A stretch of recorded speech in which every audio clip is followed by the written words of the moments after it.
Por séculos, multidões peregrinaram ao Templo de Jerusalém, levando seus sacrifícios, suas orações e sua culpa. Mas num dia específico, entre a sexta e a nona hora, algo que nunca havia ocorrido antes e nunca mais se repetiria. Abalou não apenas os muros daquele lugar sagrado, mas as estruturas invisíveis do mundo espiritual. Era a Páscoa. Era mais uma execução romana. Era apenas mais um rebelde pregado a uma cruz. Até que o céu escureceu e a terra começou a tremer. Esse não foi um tremor qualquer. Segundo o Evangelho de Mateus, quando Jesus entregou o seu espírito, a terra tremeu, rochas se fenderam e o véu do templo, aquele que separava os homens da presença direta de Deus, foi rasgado de alto a baixo. Isso aconteceu na hora exata em que, no templo, o Cordeiro Pascal seria sacrificado. Um ritual milenar, executado sempre no mesmo instante, no altar dourado por mãos sacerdotais. Mas naquele ano, naquele dia e naquela hora, o Cordeiro não estava no altar. Ele estava suspenso entre o céu e a terra, do lado de fora da cidade, e o seu sangue não escorreu por corredores de pedra, mas pela cruz de madeira. No momento em que sua última palavra ecoou, "Está consumado", o templo inteiro tremeu, e com ele toda a história da redenção. O que realmente aconteceu ali? O que significava o véu se partir justo no ponto mais alto, como se mãos invisíveis tivessem descido do trono de Deus até o chão humano? Por que o terremoto foi sentido especialmente naquela região e como ele está conectado a eventos profetizados séculos antes? Seria apenas uma coincidência geológica ou a intervenção direta do céu no coração da terra? A morte de Jesus Cristo não foi uma derrota. Foi um corte, um rasgo profundo que separou duas eras. Antes dela, o acesso a Deus era mediado por um sistema que envolvia sangue de animais, cortinas espessas e sacerdotes humanos. Depois dela, o acesso passou a ser livre, direto e irreversível. Mas isso só se tornou possível porque o templo tremeu. Porque algo muito maior do que a estrutura física estava sendo abalado. A própria aliança antiga estava ruindo. Os evangelhos registram o terremoto. Os rabinos antigos, embora silenciosos sobre o véu rasgado, relatam mudanças misteriosas que ocorreram no templo após a morte de um certo justo. E até a arqueologia moderna encontra vestígios de abalos estruturais incomuns em Jerusalém, datados exatamente do século I. Mas nada disso seria suficiente sem a lente da revelação. Porque o que estava acontecendo ali ia além da superfície. Era o coração do plano eterno de Deus pulsando com força sísmica. Ao estudarmos os detalhes desse evento, percebemos que cada segundo foi cronometrado por um relógio divino. A hora nona, o cordeiro, o grito final, o tremor, o véu. Tudo obedeceu a um roteiro profético escrito antes da fundação do mundo. Nada ali foi aleatório.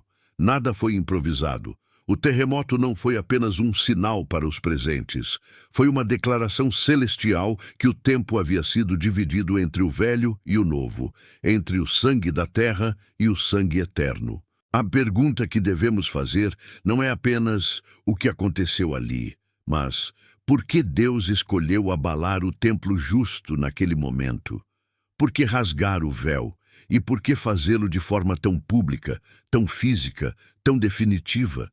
Neste vídeo, vamos investigar isso de maneira profunda, cruzando teologia, história, arqueologia e profecia. Porque o que tremeu naquele dia não foi só o chão, foi o próprio sistema espiritual do mundo. Prepare-se, porque entender o que aconteceu na hora em que o templo tremeu é compreender o exato instante em que o céu tocou a terra e a separação entre Deus e o homem foi removida para sempre. Se você acha que já conhece essa história, espere até ver os detalhes que revelam a precisão divina por trás do terremoto do Calvário. Curta, compartilhe e continue conosco.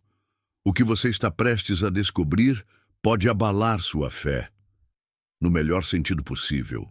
A morte de Jesus não ocorreu em um momento aleatório. Ela foi cronometrada com precisão milimétrica por um relógio que não pertence a este mundo, o relógio profético de Deus. Exatamente na hora nona, enquanto o sol escurecia e os sacerdotes se preparavam para sacrificar o Cordeiro Pascal, o verdadeiro Cordeiro bradou seu último grito.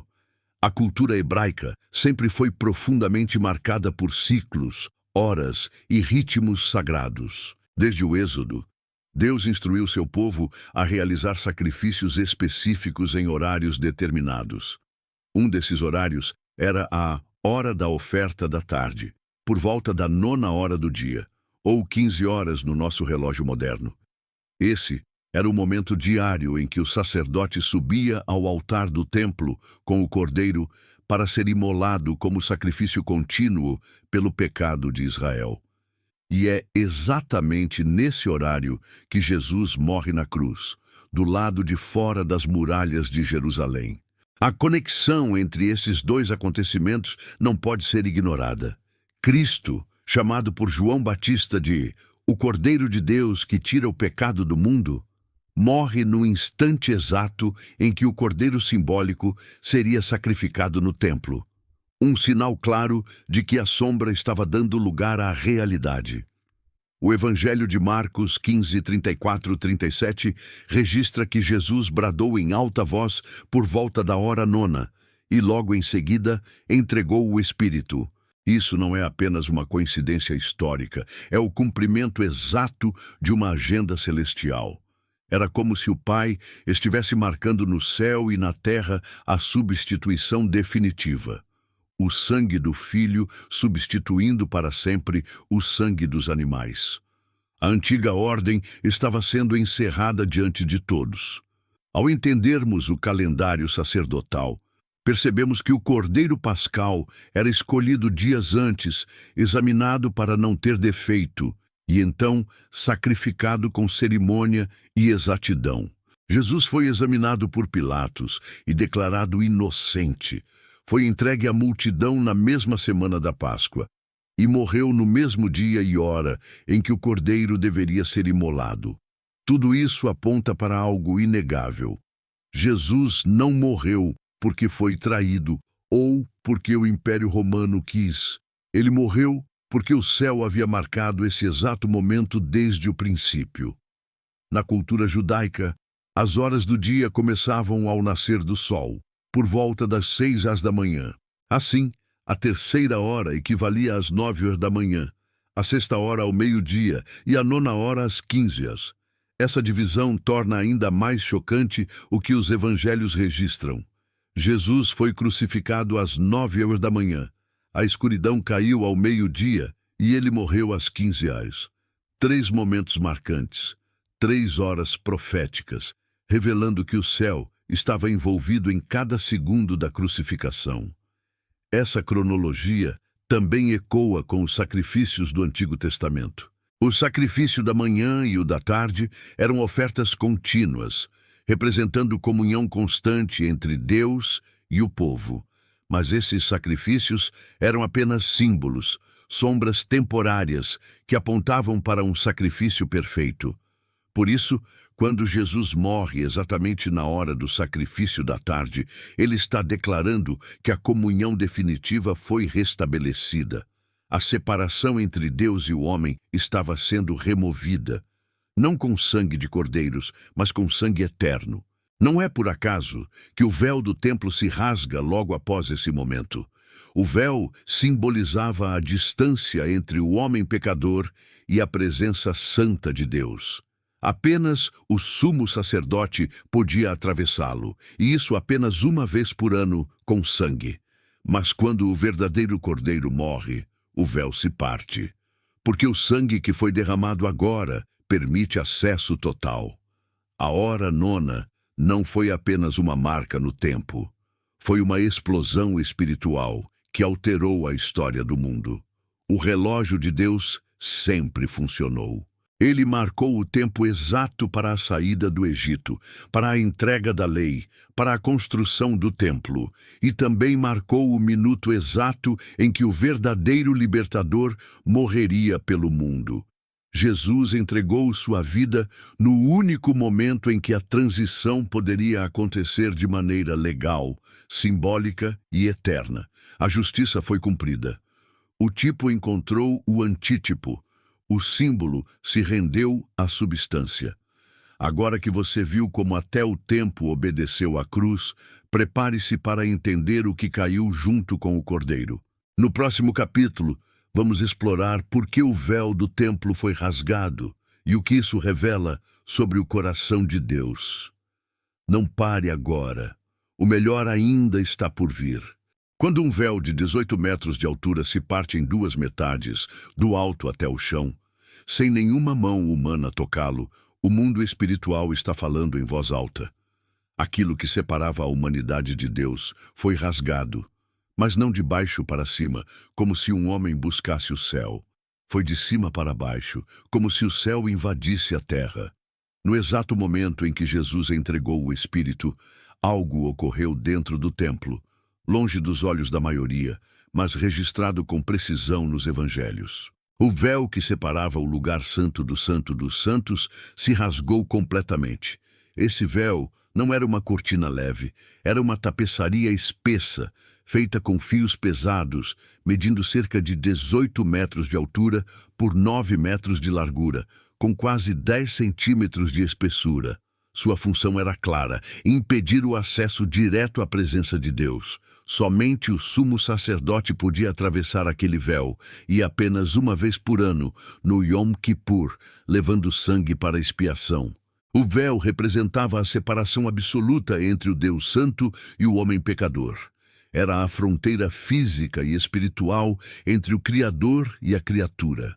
Entrar sem permissão significava morte imediata.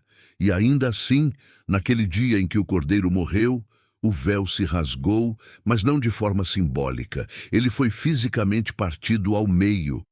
E os evangelhos fazem questão de registrar a direção do rasgo, de cima para baixo. Esse detalhe é teologicamente explosivo.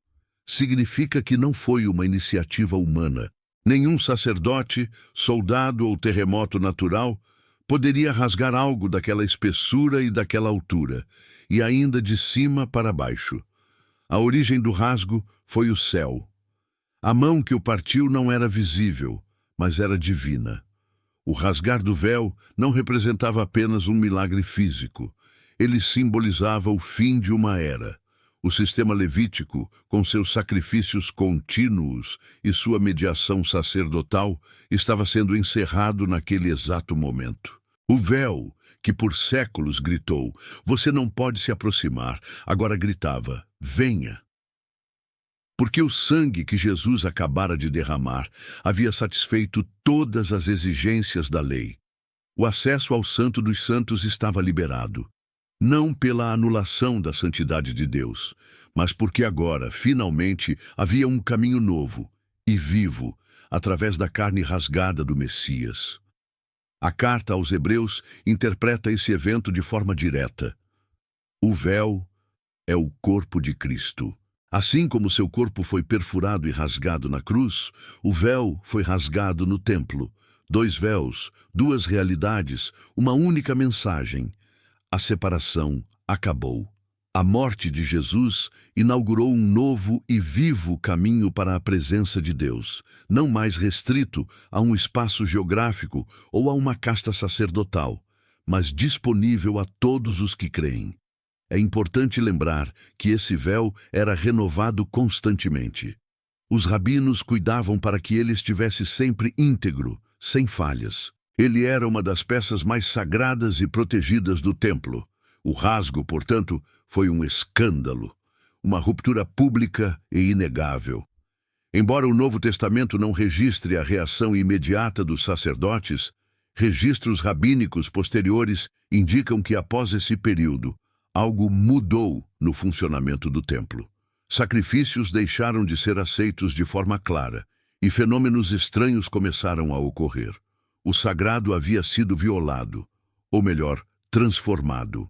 O templo, que antes era o lugar da habitação de Deus, agora se tornava apenas uma estrutura vazia.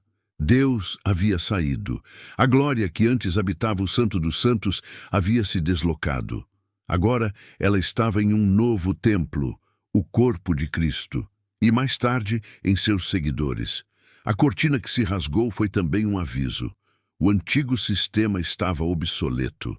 A nova aliança havia sido inaugurada com sangue, não de animais, mas do Filho Eterno. O rasgo do véu também representa o juízo. Deus não apenas estava abrindo caminho, ele estava rasgando aquilo que impedia o acesso. Não era mais possível remendar o antigo. Era necessário abraçar o novo. A ruptura era total, definitiva, sem retorno. Se o véu caiu, o que aconteceu com o lugar que ele protegia? No próximo capítulo, mergulharemos no terremoto que abalou o templo e no significado oculto desse abalo. Fique comigo.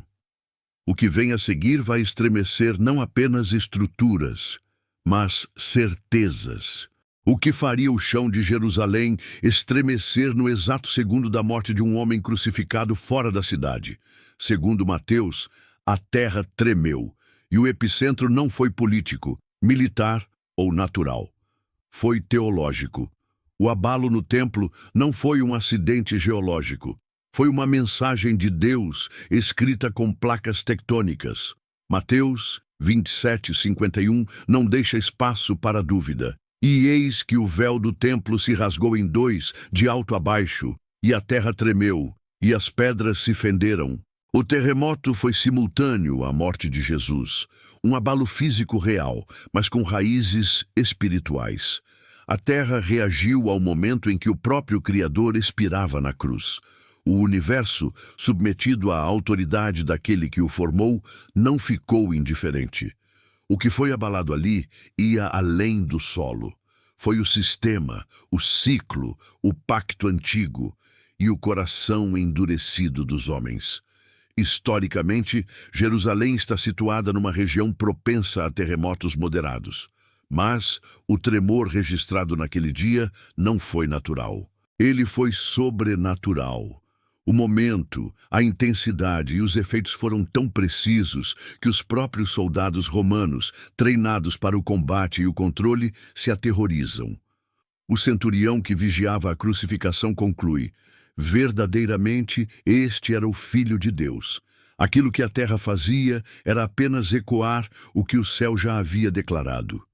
O templo de Jerusalém foi construído sobre o Monte Moriá, o mesmo local onde Abraão quase sacrificou Isaque. A tradição hebraica considera esse monte o centro espiritual do mundo. É também um dos pontos geologicamente mais sensíveis da região.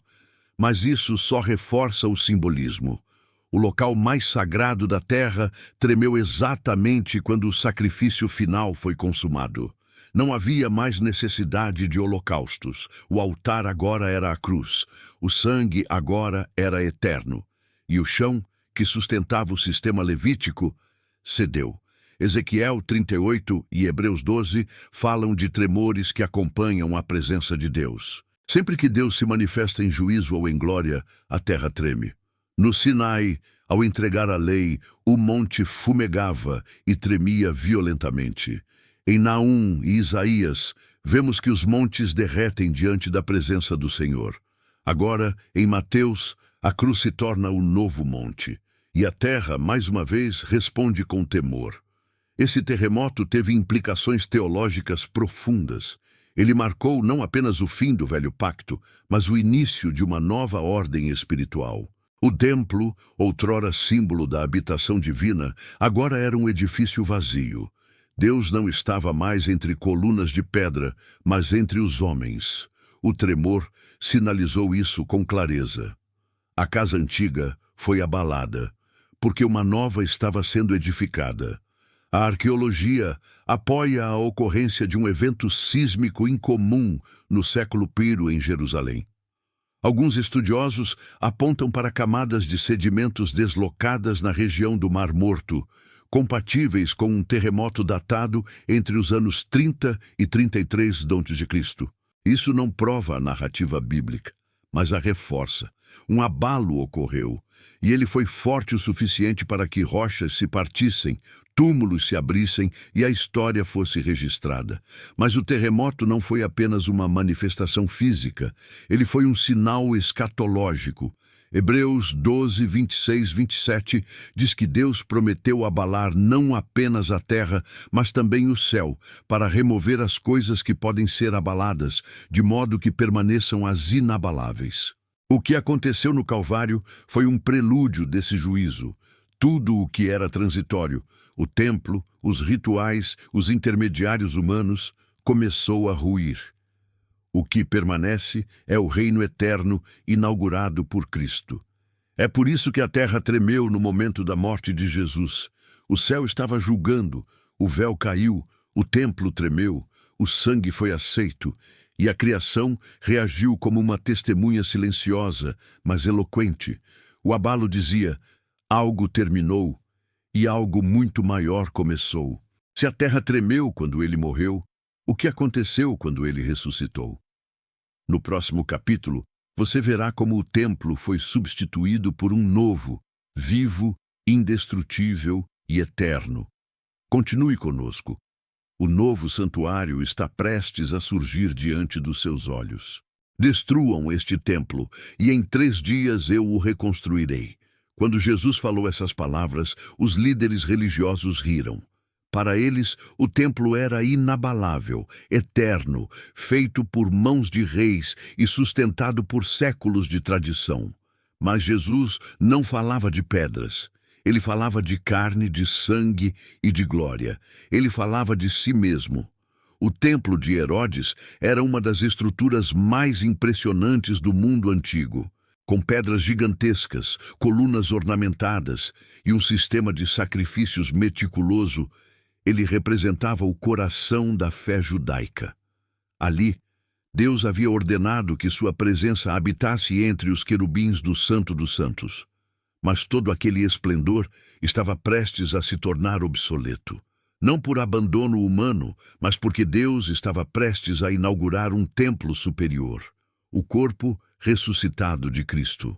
Em João 2, 19 e 21, Jesus é claro: destruam este templo, e em 3 dias eu o levantarei. O texto explica que ele falava do seu corpo. Isso muda tudo. Ele não era apenas o sumo sacerdote, era também o Cordeiro, e agora ele se apresentava como o novo santuário, um lugar não feito por mãos humanas, mas moldado no ventre da Virgem, cheio do Espírito desde o nascimento, incorruptível mesmo na morte. A ressurreição não foi apenas o retorno de um homem à vida, foi a inauguração de uma nova habitação para a glória de Deus. O corpo de Cristo ressuscitado é o protótipo do novo templo celestial, incorruptível, glorificado, eterno. Enquanto o antigo templo era acessado com medo e sangue de animais, o novo templo se apresenta com graça, amor e acesso irrestrito. Nele, Deus e o homem estão reconciliados. Nele, a presença divina não mata, vivifica. Essa transição não é simbólica. É real e espiritual. Em Hebreus 9:10, o autor sagrado explica que Cristo não entrou em um santuário feito por mãos humanas, mas em um celestial, com seu próprio sangue. E mais, declara que nós, os que cremos, agora temos ousadia para entrar no Santo dos Santos. Não fisicamente, mas espiritualmente, porque o novo e vivo caminho foi aberto por meio de sua carne. O corpo ressuscitado de Cristo se torna, então, o acesso definitivo à presença do Pai. E não para por aí. O Novo Testamento aprofunda essa revelação com uma consequência ainda mais surpreendente. Nós também nos tornamos templos. Paulo, escrevendo aos Coríntios, afirma que vós sois o templo do Espírito Santo. A glória que antes habitava atrás de véus agora habita em vasos de barro. A presença que exigia rituais agora se move por fé. O templo se multiplicou. não em edifícios, mas em pessoas regeneradas pela cruz e habitadas pelo Espírito. A ressurreição de Cristo não demoliu apenas um sistema. Ela instituiu uma nova realidade, e ela tem implicações cósmicas. O templo físico seria destruído por Roma no ano 70 d.C., como Jesus havia profetizado. Mas mesmo antes disso, já estava vazio. A glória havia se deslocado. O ponto de encontro entre Deus e o homem agora não era mais um altar, mas uma cruz. E o local de habitação divina não era mais um edifício, mas um corpo, ressuscitado, glorioso e indestrutível. Essa mudança muda tudo. A fé cristã não se baseia em construções, mas em Cristo. Não depende de geografia, mas de comunhão. O templo agora caminha, fala, ama e vive entre os homens. E por meio do Espírito, também vive dentro dos homens. Nós somos pedras vivas, edificadas sobre a pedra angular, formando um novo templo, santo, espiritual e eterno. A ressurreição, portanto, não é o fim da história, é o início de uma nova criação. É o alicerce de um novo mundo onde Deus habita com o homem. E tudo isso começou quando o velho templo tremeu. E o novo templo se levantou, respirando, glorificado, invencível. Se o novo templo já está entre nós, o que isso significa para a nossa vida hoje? No próximo capítulo, descubra como o tremor do templo se tornou um chamado direto ao coração humano. E como Deus ainda está abalando estruturas por dentro. O terremoto do Calvário foi apenas o começo. Desde então, Deus tem abalado templos invisíveis, dentro de homens e mulheres. A terra tremeu quando Jesus entregou seu Espírito. Mas o verdadeiro tremor não ficou restrito ao solo sagrado de Jerusalém. Ele foi apenas o sinal físico de algo muito mais profundo, o início de um abalo contínuo que até hoje não cessou. O véu rasgado não só abriu o caminho para o Santo dos Santos, ele expôs o coração humano, vulnerável, nu diante de Deus. Desde aquele instante, os templos não seriam mais feitos de pedra, mas de carne. E seria nesses templos vivos que o Senhor continuaria a abalar. No livro de Hebreus, uma profecia ecoa como trovão no tempo. Ainda uma vez abalarei não só a terra, mas também o céu. Hebreus 12, 26. Essa declaração não é meramente escatológica, ela é pessoal. Deus não deseja apenas estremecer estruturas cósmicas no final dos tempos. Ele já começou a sacudir consciências, a despedaçar fortalezas interiores e a expor a idolatria escondida no íntimo. A cruz de Cristo não foi um fim, mas o estopim de um movimento eterno. Abalar tudo o que pode ser abalado, para que permaneça apenas o que é eterno. A partir da morte de Jesus, a definição de templo mudou para sempre. O apóstolo Paulo escreveria com firmeza: acaso não sabeis que sois santuário de Deus e que o Espírito de Deus habita em vós? 1 Coríntios 3,16. Se somos agora o templo, então cada tremor espiritual, cada confronto com a verdade, cada momento em que a graça nos alcança, tudo isso é parte de um novo terremoto interior. O Calvário continua a reverberar. Cada geração ouve esse eco em sua própria língua, em seus próprios pecados, em suas próprias resistências. É por isso que a cruz não envelhece. O grito de Jesus, "Está consumado", não perdeu força. Pelo contrário, ele se transforma em um sussurro cortante dentro dos corações que ainda insistem em construir altares para si mesmos. O templo físico de Jerusalém foi abalado, mas o templo do ego, da arrogância e da autossuficiência também começou a ruir. Onde quer que a cruz seja erguida no coração, o solo treme, os ídolos caem e o véu da incredulidade é rasgado. A morte de Cristo não apenas desafiou os sistemas religiosos de sua época, ela os destruiu espiritualmente. Os sacrifícios do templo se tornaram obsoletos. O sacerdócio levítico foi superado por um sumo sacerdote eterno. A tradição dos homens não poderia mais encobrir a verdade de Deus. Jesus não apenas morreu, ele abalou os alicerces de um mundo inteiro. E o impacto ainda está sendo sentido em culturas, filosofias, impérios e, sobretudo, nas almas que se rendem. O eco do templo não é mais um som distante. Ele pulsa como batida cardíaca em cada testemunha que vive com o Espírito Santo dentro de si. E cada abalo interno, cada arrependimento genuíno, cada lágrima de rendição, são sinais de que Deus continua operando o seu terremoto divino. Ele está separando o que é eterno do que é passageiro, sacudindo tudo o que não pode permanecer. Por isso, Hebreus continua dizendo: por isso, recebendo nós um reino inabalável, retenhamos a graça, pela qual sirvamos a Deus agradavelmente com reverência e temor. Hebreus 12, 28. Esse é o convite. Habitar o inabalável. Tornar-se templo que não cai, mesmo quando o mundo inteiro desmorona ao redor. Ser habitado pelo Deus que não pode ser contido e ainda assim escolher se render a Ele com temor e reverência. Mas para isso, algo precisa tremer. Algo dentro de nós precisa ruir. Nossas seguranças artificiais, nossos pequenos templos de orgulho, nossas estruturas de religiosidade vazia, tudo isso precisa desmoronar. Porque o abalo de Deus não visa a destruição, mas a revelação. Ele treme para mostrar o que realmente permanece. O terremoto do Calvário é o símbolo disso. Deus começou ali o que ele ainda está fazendo hoje, transformando homens e mulheres em santuários vivos. Alguns sentem esse tremor como um chamado, outros como um confronto.